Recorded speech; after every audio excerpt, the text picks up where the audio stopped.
Discordar em algumas coisas no casamento é inevitável, é normal. Cada casal enfrentará conflitos. E isso porque entramos no casamento com históricos diferentes, desejos e prioridades diferentes, personalidades diferentes. E o conflito também é inevitável porque somos egoístas em maior ou menor grau.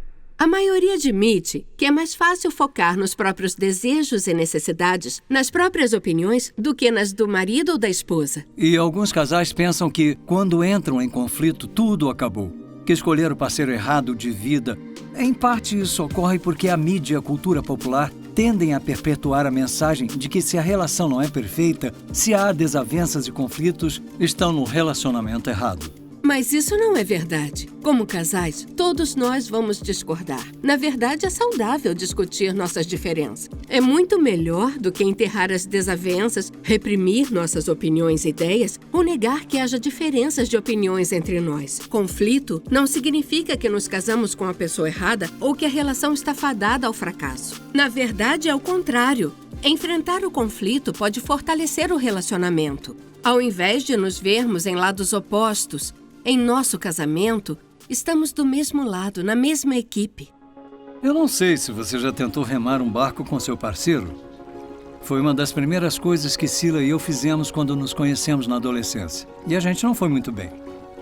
Nosso principal problema era tentar provar um ao outro quem era melhor remador. Os dois estavam dando tudo de si, mas as remadas eram diferentes e por isso balançávamos para lá e para cá. Não estávamos no mesmo ritmo e os remos ficavam se batendo. Foi muito difícil. E o barco não conseguiu avançar muito na água. Somente quando deixamos de ser tão competitivos e começamos a igualar as remadas e a sincronizar um com o outro, que de repente tivemos a sensação incrível de entrar num ritmo e o barco começou a deslizar pela água. No casamento, temos que resolver os problemas juntos, com os dois sempre se perguntando: posso mudar de alguma forma para o bem da nossa parceria? E com essa mentalidade, podemos formar uma boa equipe e seguir em frente em harmonia. Provavelmente quem está certo. Necessidade de ter razão. Quanto mais expectativas você tem, mais fica difícil. Não usar a lava-louças direito. Acho que quando tem influência externa, por exemplo, os sogros. Eu diria que segredos. É sentar e conversar. Não competir, mas resolver o problema. Acho que ouvir mais e falar menos. A gente conversa tipo, quem errou onde, e depois nos abraçamos no final. A gente se vê, rola uma DR, depois a gente faz as pazes. Ele nunca consegue achar um par de meias iguais. Isso pode virar realmente uma briga gigantesca. Como resolvemos isso, Thomas? Todas as minhas meias serem de uma cor só. Vamos analisar 4 princípios para resolvermos juntos os conflitos de forma eficaz. O primeiro princípio é lembrar as qualidades positivas do seu companheiro. Continuar mostrando apreço pelo que amamos e admiramos em nosso companheiro, mesmo que a gente discorde totalmente em várias questões, protege a relação evitando que caia em implicâncias e reclamações. Nenhum casamento sobrevive à falta de respeito, à falta de palavras positivas e encorajadoras. Uma grande diferença entre muitos casais é como renovam as energias. Isso vai depender se são mais extrovertidos ou introvertidos. Os extrovertidos precisam de mais tempo com os outros. Os introvertidos, por outro lado, precisam de mais tempo sozinhos. Outra grande diferença é que os extrovertidos costumam falar o que vem à mente. É o processamento externo, enquanto os introvertidos, no geral, gostam de organizar as ideias primeiro e depois falar. Isso é processamento interno. Sou casado com uma extrovertida ao extremo. E como a Sila quase sempre fala o que vem à mente, eu tive que aprender a não reagir tão rápido quando ela diz algo para mim com muito fervor e convicção, pois é bem provável que ela mude de ideia e fale o oposto 5 minutos depois com o mesmo fervor e convicção. Como introvertido, eu gosto de desenvolver o que eu penso antes de falar. Então, quando temos uma decisão difícil, geralmente eu procuro me isolar para pensar bem. E depois eu falo para a Sila o que eu penso. Nesse momento, eu falo para o Nick, isso não é uma discussão, é apenas a sua conclusão. Mas no casamento, temos que aprender a aceitar nossos diferentes métodos. Uma atitude não é melhor ou pior do que a outra, é só diferente. E um casamento forte é quando os dois formam uma parceria, unindo as forças e ajudando um ao outro em suas fraquezas. Como um casal, não seremos diferentes só em termos de personalidade. Todos nós entramos no casamento com diferentes históricos e diferentes valores. Um exemplo disso para nós foi a nossa forma diferente de lidar com dinheiro, como é o caso de muitos casais. De modo geral, há 3 opções para lidar com o dinheiro. Podemos poupar, podemos gastar, podemos doar.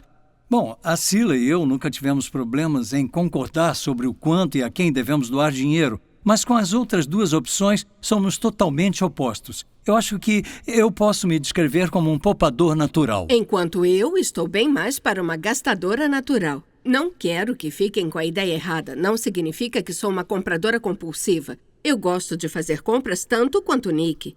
Só que eu acho mais fácil gastar dinheiro do que o Nick. Na verdade, muito mais fácil. E isso levou a muitos conflitos nos primeiros anos de casamento porque eu me sentia ressentido e a Sila se sentia culpada. E nós 2 achamos que eu era melhor com o dinheiro do que a Sila. Então, um dia tivemos uma discussão feia e de repente eu percebi que não sou melhor com o dinheiro do que a Sila. Nós somos melhores em coisas diferentes com o dinheiro. O Nick é muito melhor do que eu em administrar dinheiro. E a Sila é muito melhor em usá-lo. E muitos anos depois, eu acho que aprendemos como complementamos um ao outro. A Sila certamente me ajudou a não ser tão cauteloso e a usar o dinheiro mais livremente. Para dar um exemplo, para o dinheiro semanal, os nossos filhos ganhavam 1 centavo para cada ano de idade. Ou seja, eles ganhavam 6 centavos aos 6 anos, 8 centavos aos 8 anos e vai por aí. Então, um dia, quando estávamos no carro voltando das férias de verão, nossa filha Kirsty, que na época tinha 12 anos, falou: "Pai, todos os meus amigos ganham mais dinheiro semanal do que eu." Pois bem, eu já ia explicando que com dinheiro semanal não é a quantia que importa, mas sim dar a oportunidade de praticar o uso do dinheiro. Mas enquanto eu ainda estava pensando na minha resposta, a Sila resolveu entrar na conversa, só que não ficou do nosso lado, mas sim do lado das meninas, dizendo que achava ridículo o pouco que elas ganhavam.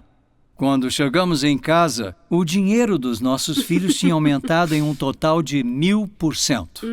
Bom, pensando bem, hoje em dia, 12 centavos não iriam ensinar a nossa filha a lidar com dinheiro de forma sensata. Então, sim, a Sila me ajuda a ser mais liberal com o dinheiro. E o Nick me ensinou a manter as contas em dia e a não gastar demais. Na verdade, eu aprendi muito com ele. Eu cresci numa família onde não aprendi nada sobre orçamento. Então, se eu ficasse sem dinheiro, eu enterrava a cabeça na areia. Eu não queria pensar sobre isso. E eu vivia no cheque especial. A diferença agora é que falamos sobre isso. E eu fiquei muito melhor em planejar antes e administrar. Saber os pontos fortes e fracos um do outro em relação ao dinheiro nos ajuda a trabalhar muito melhor como equipe. E se você nunca fez um orçamento, vai achar dicas sobre como fazer isso em seu diário, e isso vai te ajudar, assim como ajudou a gente, a planejar e trabalhar juntos. A próxima conversa se chama Reconhecendo Suas Diferenças.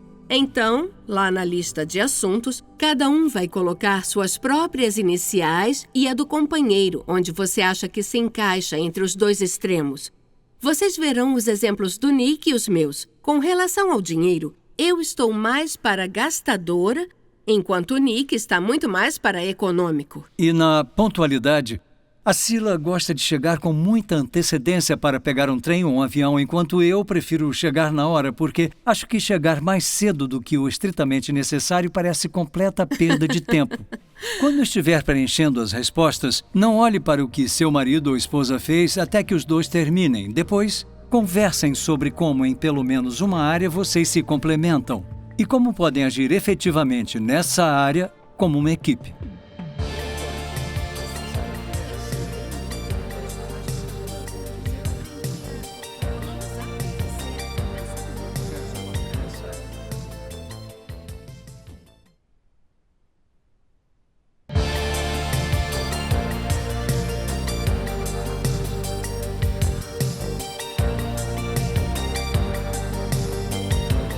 Como dissemos, Sila e eu temos muitas diferenças e muitas vezes a gente acaba rindo delas. Vejam nossa forma de falar. Enquanto eu uso um mínimo de palavras para me fazer entender, a Sila usa o maior número possível de palavras e muitas vezes exagera muito. E eu brinco com ela por causa disso, como quando ela diz que comprou uma tonelada de alimentos.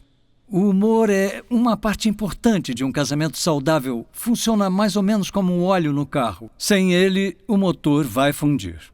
O terceiro princípio para enfrentar conflitos de forma eficaz é procurar uma solução mútua. As pessoas enfrentam conflitos de várias formas. Umas tentam forçar o companheiro a fazer as coisas do seu jeito. Elas vão para o ataque. Outras pessoas se rendem. Para evitar desavenças, querem se esconder, fugir ou fazer qualquer coisa para evitar o confronto. E ainda tem as pessoas que barganham. Elas dizem, eu faço isso se você fizer aquilo. Mas isso facilmente se torna, não vou fazer minha parte porque você não fez a sua. E nenhuma dessas abordagens gera intimidade nem é eficaz na solução de conflitos. No entanto, existe uma maneira eficaz. E essa maneira é buscar uma solução juntos. Significa entender que estamos do mesmo lado e trabalhando juntos no motivo do conflito como uma equipe. E às vezes significa adiar a conversa sobre uma determinada questão. Acho que todos sabem que há momentos errados para tentar resolver discussões. E nesses momentos, temos que apertar um botão de pausa imaginário e esperar um momento melhor. Existem muitos momentos errados para discutir, como discutir na frente de outras pessoas. O ditado diz, roupa suja se lava em casa. Ou, antes de uma ocasião especial, quando estamos exaltados, ou quando estamos com pressa, ou quando acabamos de entrar pela porta depois de um dia cheio. Mas o pior momento de todos para discutir, para a maioria dos casais, é tarde da noite. Isso porque, quando estamos cansados, é fácil perder a perspectiva das coisas. Nos primeiros meses de casamento, nossas discussões mais fúteis eram sempre tarde da noite. Mas aí uns amigos nossos que se casaram 2 semanas antes da gente, falaram sobre o que eles chamavam de regra das 10 horas. Eles explicaram que, se tivesse uma discussão ao final da noite, qualquer um dos dois poderia solicitar a regra das 10 horas. Isso significava que a discussão tinha que ser pausada e adiada para um momento melhor, talvez cedo na noite seguinte ou com uma xícara de café no fim de semana. E isso foi uma grande ajuda para nós e temos usado bastante a regra das 10 horas. Mas é claro que esperar um momento melhor requer autodisciplina. E adquirir autodisciplina tem um papel muito importante na resolução de conflitos e certamente tem sido muito importante para mim. Eu sou mais pavio curto do que o Nick. Gosto de colocar as cartas na mesa o mais rápido possível. E eu acho que esperar por um momento melhor é muito difícil. Mas eu cheguei à conclusão de que um desentendimento nem sempre precisa ser resolvido na mesma hora. E aprendi que, às vezes, não ajuda a dizer ao Nick tudo o que estou sentindo imediatamente, e muito menos tarde da noite. Usar a regra das 10 horas não significa ir para a cama ainda zangados um com o outro. A questão pode não estar resolvida, mas se um ou os dois estiverem cientes de que foram indelicados, devem pedir desculpas e perdoar um ao outro. Isso tranquiliza nosso companheiro de que a relação ainda está bem, mesmo que não tenhamos chegado a um acordo sobre o problema.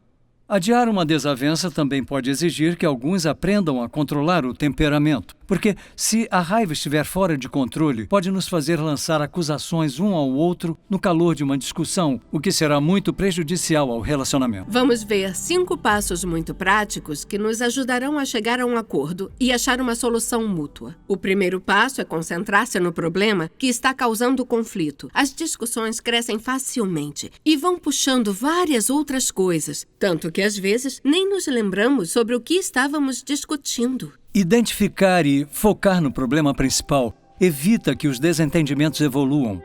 Imagine um sofá de 3 lugares, a esposa numa ponta e o marido na outra. E esse problema contencioso está bem no nosso meio, nos afastando e nos impedindo de ouvir corretamente ou de ver o ponto de vista um do outro. Focar no problema significa tirá-lo do nosso meio e colocá-lo na nossa frente. Então, como marido e mulher, podemos nos movimentar juntos no sofá, sem nada entre nós, e nos concentrar no problema que está à nossa frente, em vez de atacarmos um ao outro. Quando fazemos isso, descobrimos que o problema em si se torna mais maleável. O segundo passo para chegar a um acordo e achar soluções mútuas é usar frases com eu.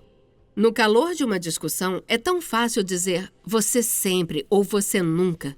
Mas quando usamos uma dessas frases, estamos rotulando o caráter um do outro. Uma forma muito melhor de falar é usando frases com eu para descrever nossos sentimentos. Então, em vez de você nunca faz nada para ajudar, é muito melhor dizer Eu fiquei chateada por não ter ajudado na limpeza depois do jantar. E em vez de "você sempre nos faz atrasar", é melhor dizer "eu não gosto de ir tão tarde para a estação porque isso me deixa muito estressada". Usar frases com "eu" nos ajuda a não acusar ou culpar um ao outro. E eu sei que quando digo ao Nick o que sinto quando estou chateada, ele responde muito mais positivamente do que se eu o atacasse com minhas palavras. O terceiro passo é ouvir um ao outro. Quando estamos tendo uma discussão, ficamos ávidos para que nosso companheiro entenda nosso ponto de vista, mas não tão ávidos para entender o dele. Garantir que vamos ouvir será especialmente relevante para nós se soubermos que somos melhores com as palavras do que o outro. Então, uma regra simples, mas não muito eficaz quando discordamos, é nos revezarmos para falar. O quarto passo é pensar em possíveis soluções. Isso pode parecer irreal no meio de uma discussão acalorada, mas depois dos 3 primeiros passos, fica muito mais fácil. É incrível quantas ideias podemos ter quando começamos a debater o problema e a ouvir o nosso companheiro em vez de um atacar o outro. Então, por exemplo, se o conflito é sobre dinheiro, algumas soluções possíveis são mudar quem organiza as finanças. Vocês podem fazer juntos um orçamento anual detalhado, ou podem decidir usar dinheiro em vez do cartão de crédito. Outra opção pode ser vocês combinarem de sentar uma vez por semana para reverem seus gastos, ou também podem pedir ajuda a alguém que seja bom com dinheiro. Às vezes, ajuda a escrever uma lista de soluções possíveis para ver as diversas possibilidades. O quinto passo para chegar a um acordo é decidir a melhor solução no momento e revisar depois. Experimente. Se a solução funcionar, a questão deixará de causar conflito. Se a que tentamos não parece funcionar, podemos voltar à nossa lista e tentar outra. Esses 5 passos sobre conflitos ajudaram muito a Sila e eu quando algum problema causava tensão entre nós. Mas precisamos estar preparados para fazer mudanças em nosso comportamento e atitudes pelo bem do casamento. Não é bom que um de nós sempre queira estar certo ou diga "é assim que eu sou", enquanto critica o marido ou a esposa. A Bíblia cita Jesus dizendo: "Por que você repara no cisco que está no olho do seu irmão e não se dá conta da viga que está em seu próprio olho? Primeiro, tire a viga do seu olho, e então verá claramente para tirar o cisco do olho do seu irmão." No fim das contas, a única pessoa que podemos mudar em nosso casamento é a gente mesmo. Às vezes, os casais se separam porque se acham incompatíveis. Isso é tão triste. Não somos incompatíveis, só se nos recusarmos a mudar ou nos recusarmos a ajustar nosso comportamento para o bem do casamento. Eu quero ler uma descrição de um cirurgião chamado Richard Selzer sobre como um casal conseguiu se adaptar um ao outro. Estou ao lado da cama de uma jovem mulher, seu rosto no pós-operatório, sua boca torcida pela paralisia, esquisita. Um pedacinho do nervo facial, o que liga os músculos da boca, foi cortado. Ela ficará assim agora. O cirurgião seguiu com fervor religioso a curva do rosto, eu garanto. No entanto, para remover o tumor da bochecha dela, cortei um pouco o nervo. O marido dela está no quarto. Ele está no lado oposto da cama, e juntos eles parecem habitar na luz do abajur, isolados de mim, privados. Quem são eles, eu me pergunto. Ele e a boca retorcida que eu fiz, que se olham e se tocam tão avidamente. A jovem fala: "Minha boca ficará para sempre desse jeito?" "Ficará sim. É porque o nervo foi cortado." Ela concorda e fica em silêncio, mas o rapaz sorri. "Eu gostei", diz ele. "É bonitinha." E na mesma hora eu sei quem ele é e baixo meu olhar. Não se pode ser insolente num encontro com Deus. E, sem me dar conta, vejo que ele se inclina para beijar a boca torta e eu tão perto. Posso ver como ele torce os próprios lábios para acomodar os dela, para mostrar que o beijo ainda funciona. E eu seguro o fôlego e admiro a maravilha. Só podemos mudar quando sabemos o que importa para os dois. Às vezes, os problemas ficam debaixo de conflitos não resolvidos, ou nunca dissemos um para o outro o que nos frustra e magoa. Não podemos simplesmente supor que o outro saiba. Temos que falar um para o outro sobre as questões que mais nos afetam e por que são importantes. Há uma grande diferença entre solicitar e fazer exigências. Solicitar mudança um do outro no casamento é uma coisa boa. exigir mudança que é prejudicial. Queremos que volte à conversa em seu diário chamada Usando os 5 Passos. Conversem sobre quais são os momentos bons e momentos ruins para tentarem resolver os desentendimentos e decidam qual dos 5 passos é mais importante para vocês se lembrarem. Depois, cada um escolhe um problema que tenha causado ou possa vir a causar conflito no relacionamento. Abordem um problema de cada vez e usem os 5 passos para procurar soluções.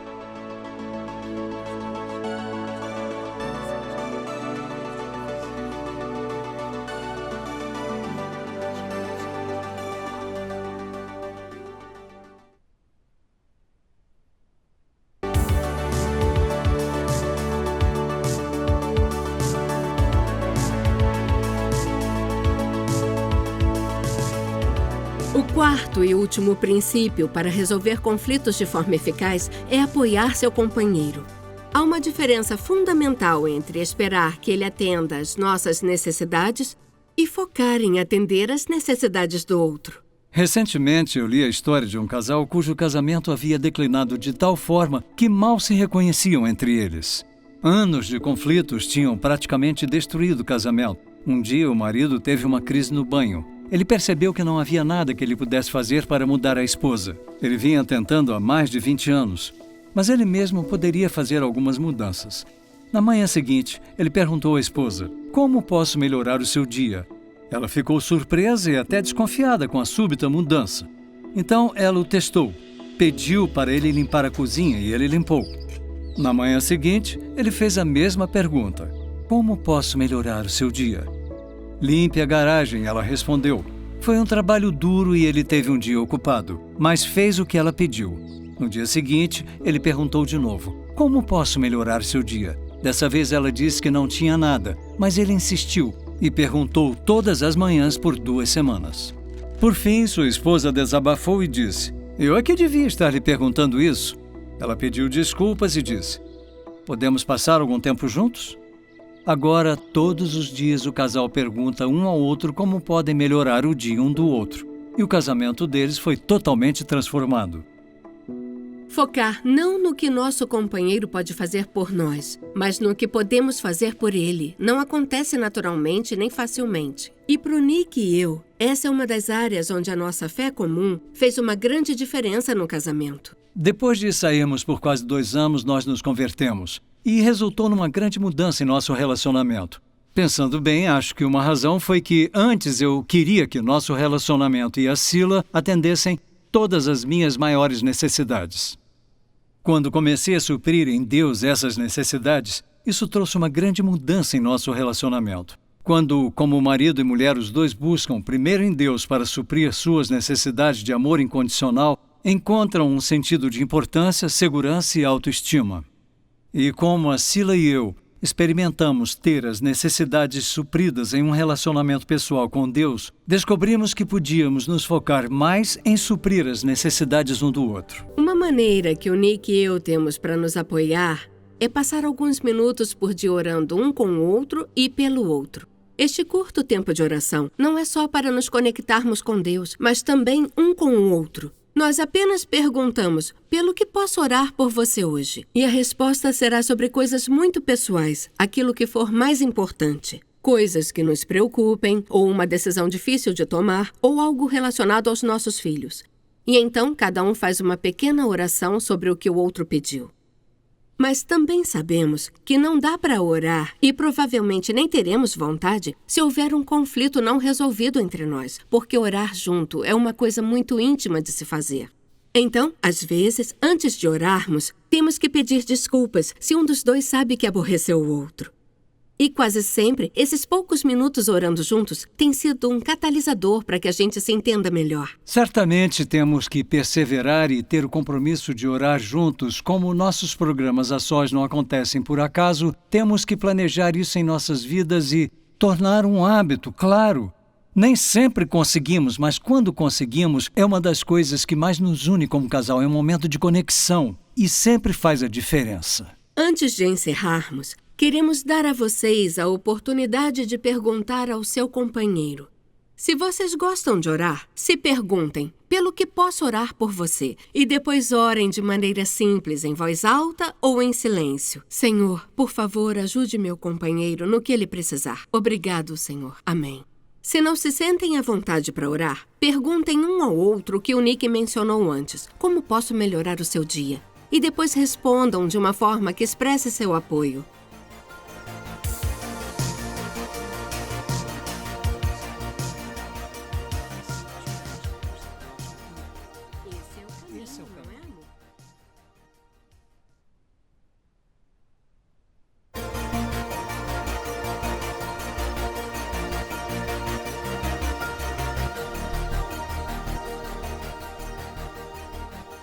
Gostaríamos de terminar esta sessão com uma oração, então, por favor, permaneçam como estão. Obrigado, Senhor, por ser nossa força em momentos bons e momentos difíceis. Pedimos que nos ajude onde nossas diferenças causam conflitos entre nós e que encontremos soluções juntos. Por favor, ajude-nos a valorizar cada vez mais um ao outro e a fazer mudanças em nós mesmos onde for preciso para o bem do nosso casamento. Amém. Estamos felizes por terem participado e esperamos tê-los conosco no próximo encontro.